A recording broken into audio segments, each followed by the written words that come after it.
ഓം ശാന്തി. 8/2/2025 ഇന്നത്തെ മുരളിയുടെ main points. മധുരമായ കുട്ടികളെ, നിങ്ങൾ ഈശ്വരീയ സഹായികളായ സത്യമായ സാൽവേഷൻ ആർമി അല്ലെങ്കിൽ മുക്തി സേനയാണ്. നിങ്ങളെല്ലാവർക്കും ശാന്തിയുടെ സാൽവേഷൻ അല്ലെങ്കിൽ മുക്തിയാണ് നൽകുന്നത്. ലോകത്തിലുള്ള ആത്മാക്കളെയെല്ലാം അവരവരുടെ ദുഃഖങ്ങളിൽ നിന്ന് മോചിപ്പിക്കുന്നത് സ്വയം ഭഗവാനാണ്. എന്നാൽ ഭഗവാൻ ഡയറക്റ്റായി വന്ന് എല്ലാവരെയും മോചിപ്പിക്കുന്നില്ല. പകരം ചില ആത്മാക്കളെ സ്വന്തമാക്കി അവരെ യോഗ്യരാക്കി അവരിലൂടെയാണ് ഈ ലോകത്തെ ദുഃഖത്തിൽ നിന്ന് മോചിപ്പിക്കുന്നത്. ആരെയാണോ ബാബ തിരഞ്ഞെടുക്കുന്നത് അവരെയാണ് ഇന്ന് ബാബ സാൽവേഷൻ ആർമി അല്ലെങ്കിൽ മുക്തി സേന, രക്ഷാസേന എന്ന് പറയുന്നത്. നമ്മളെയാണ് ഈശ്വരൻ തിരഞ്ഞെടുത്തിരിക്കുന്നത്. അതുകൊണ്ട് നമ്മളാണ് ഈശ്വരന്റെ സഹായികൾ. നമ്മളാണ് യഥാർത്ഥത്തിലുള്ള സത്യമായ സാൽവേഷൻ ആർമി. എല്ലാവർക്കും ശാന്തിയുടെ സാൽവേഷൻ അല്ലെങ്കിൽ മുക്തിയാണ് നൽകുന്നത്. ചോദ്യം: നിങ്ങൾ കുട്ടികളോട് ആരെങ്കിലും ശാന്തിയുടെ സാൽവേഷൻ അല്ലെങ്കിൽ മോചനം ചോദിക്കുമ്പോൾ അവർക്ക് എന്ത് പറഞ്ഞു കൊടുക്കണം? ഉത്തരം: അവരോട് പറയൂ, ബാബ ചോദിക്കുന്നു, എന്താ ഇവിടെ തന്നെ നിങ്ങൾക്ക് ശാന്തി വേണമോ? ഇത് ശാന്തിധാമമൊന്നുമല്ല. ശാന്തിധാമത്തിൽ മാത്രമേ സാധ്യമാകുള്ളൂ. അതിനെ തന്നെയാണ് മൂലവതനം എന്നും പറയുന്നത്. ആത്മാവിന് ശരീരമില്ലാത്തപ്പോൾ ശാന്തിയാണ്. സത്യുഗത്തിൽ പവിത്രതയും സുഖവും ശാന്തിയും എല്ലാം ഉണ്ട്. ബാബ തന്നെയാണ് വന്ന് ഈ സമ്പത്ത് തരുന്നത്. നിങ്ങൾ ബാബയെ ഓർമ്മിക്കൂ. ലോകത്തിലുള്ളവർ ശാന്തിക്കായി യാചിക്കുമ്പോൾ നാം അവരോട് പറയേണ്ടത് ബാബയുടെ സന്ദേശമാണ്. ബാബ പറയുന്നു, ശാന്തി ലഭിക്കുന്നത് ശാന്തിധാമത്തിലാണ്.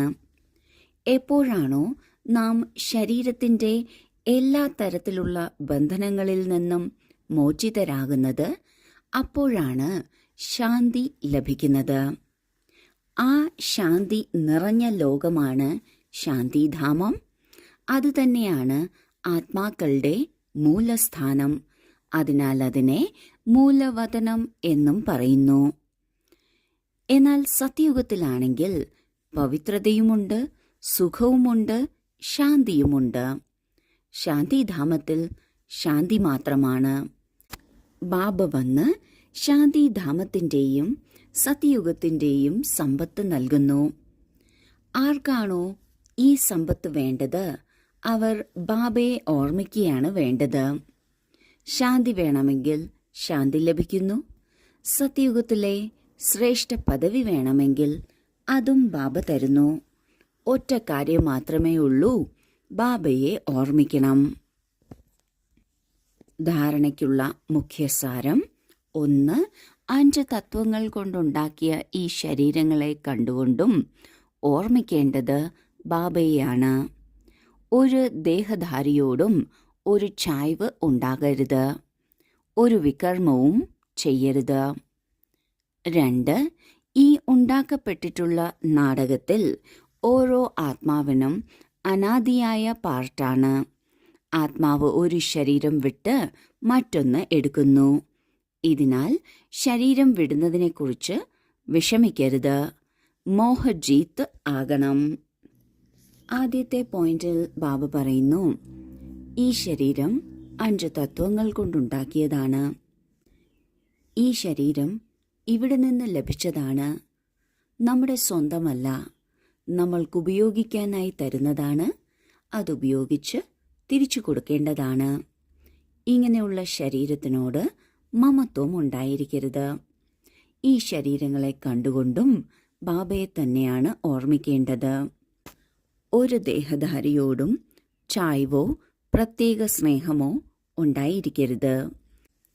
എല്ലാ ബന്ധങ്ങളുടെയും സുഖവും രസവും സ്നേഹവും നാം ബാബയിൽ നിന്ന് തന്നെയാണ് എടുക്കേണ്ടത്.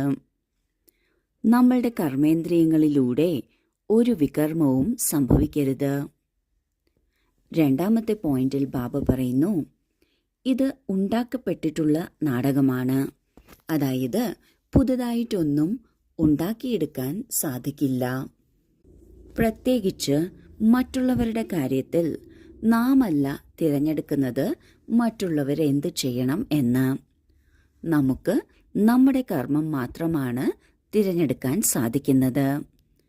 എല്ലാ ആത്മാക്കളുടെയും അവരവരുടെ അനാദിയായ പാർട്ടാണ്. ആ പാർട്ടിനനുസരിച്ച് അവർ മുന്നോട്ടു പോകുന്നു. ഇടയ്ക്ക് ചില ആത്മാക്കൾ അവരുടെ പാർട്ട് അവസാനിപ്പിച്ച് അടുത്ത പാർട്ടിലേക്ക് പോകുന്നു. അത് കാണുമ്പോൾ നാം വിഷമിക്കരുത്. നമ്മുടെയും ശരീരം വിടുന്നതിന് നാം വിഷമിക്കരുത്. മോഹത്തെ ജയിച്ചവർ ആകണം. വരദാനം: സമ്പൂർണ്ണ ആഹുതിയിലൂടെ പരിവർത്തന സമാരോഹണം ആഘോഷിക്കുന്ന ദൃഢസങ്കല്പധാരിയായി ഭവിക്കട്ടെ. ഏതുപോലെ പഴഞ്ചൊല്ലുണ്ട്, വീണുകിടന്നാലും ധർമ്മം വെടിയരുത് എന്ന്. എന്തു തന്നെ സർക്കംസ്റ്റൻസ് വന്നാലും, മായ മഹാവീര രൂപത്തിൽ മുന്നിൽ വന്നാലും ധാരണകൾ ഒരിക്കലും മുറിഞ്ഞു പോകരുത്. സങ്കല്പത്തിലൂടെ ത്യാഗം ചെയ്തിട്ടുള്ള അനാവശ്യ വസ്തുക്കൾ സങ്കല്പത്തിൽ പോലും സ്വീകരിക്കരുത്. സദാ തന്റെ ശ്രേഷ്ഠ സ്വമാനം, ശ്രേഷ്ഠ സ്മൃതി, ശ്രേഷ്ഠ ജീവിതത്തിന്റെ സമർത്ഥി സ്വരൂപത്തിലൂടെ ശ്രേഷ്ഠ പാഴ്ധാരിയായി ശ്രേഷ്ഠതയുടെ കളിച്ചുകൊണ്ടിരിക്കൂ. കുറവുകളുടെ എല്ലാ കളിയും സമാപ്തമാകണം. എപ്പോഴാണോ ഇങ്ങനെയുള്ള സമ്പൂർണ്ണ ബലിയുടെ സങ്കല്പം ദൃഢമാകുന്നത്, അപ്പോൾ പരിവർത്തന സമാരോഹണം ഉണ്ടാകും. ഈ സമാരോഹണത്തിന്റെ ഡേറ്റ് ഇപ്പോൾ സംഘടിത രൂപത്തിൽ നിശ്ചയിക്കണം. നാം ഈ സൃഷ്ടിയിലെ തന്നെ ഏറ്റവും ഉയർന്ന ആത്മാക്കളാണ്.